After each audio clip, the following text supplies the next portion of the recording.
এই বাড়ির কর্মীবৃন্দ এবং আমার মা বাবা যারা এই যে সহযোগিতা করে কীর্তন দিয়েছে বাবা, অনেকেরও ভাগ্যের ফলে বৈষ্ণব আসিয়া মেলে। বাবা সবার ঘরে হয় না, এর জন্য তপস্যা করতে হয়।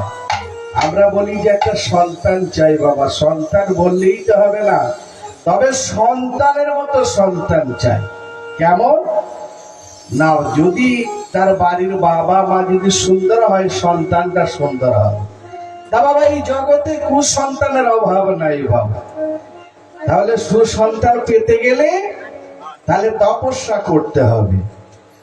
তপস্যা বাবা আমাদের গর্ভ মাঝারে মা গো, যখন সন্তানটি আসে তখন হরে কৃষ্ণ মহামন্ত্র নামটা যদি বদনে উচ্চারণ করেন, গর্ভে যে সন্তানটা আছে সে তখন শ্রবণ করে কন্যা নারীর দ্বারাই বাবা, তাহলে সেই সন্তানটা কিন্তু সুসন্তান হবে।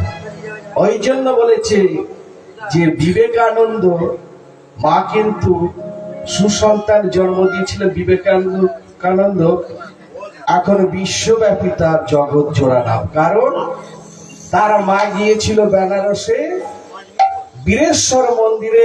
কথায় বলে না অমুক ঠাকুরের দৌড় ধরা, কি গো মা, পঞ্চানন্দের দৌড় ধরা, কেউ বলে কালীর দৌড় ধরা। তা সেই বিবেকানন্দের মা গিয়েছিল বেনারসে বীরেশ্বর মন্দিরে তপস্যা করেছিলেন। তাই সেই বিবেকানন্দের আরেক নাম হয়েছিল বিলু বা বীরেন। তা সেই জন্য সুসন্তান পেতে গেলে বাবা কৃষ্ণ নাম করতে হবে। তাই কৃষ্ণ নাম ছাড়া এই কলিজীবের আর কিছু নাই। একমাত্র উদ্ধারের পথ হলো এই কলিজীবের হরে কৃষ্ণ মহামন্ত্র নাম। নামেই শক্তি, নামেই ভক্তি, নামেই হচ্ছে ভক্তি। এই কলিযুগে মা যদি সকালবেলা উঠে আগে ঠাকুর প্রণাম করে, তারপরে শ্বশুর শাশুড়িকে প্রণাম করে, আপনার ছেলেটা বসে বসে দেখবে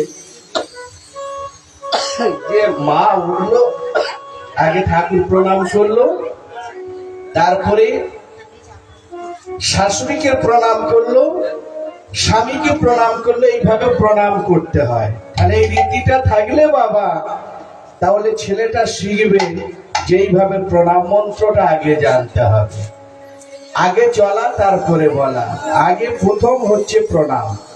তাই স্কুল যাচ্ছে, লেখাপড়া হয়েছে, মাধ্যমিক পরীক্ষা হচ্ছে বাবা, মা আসছে, ওইটুকু হলো বাবা, প্রণাম আর হলো না।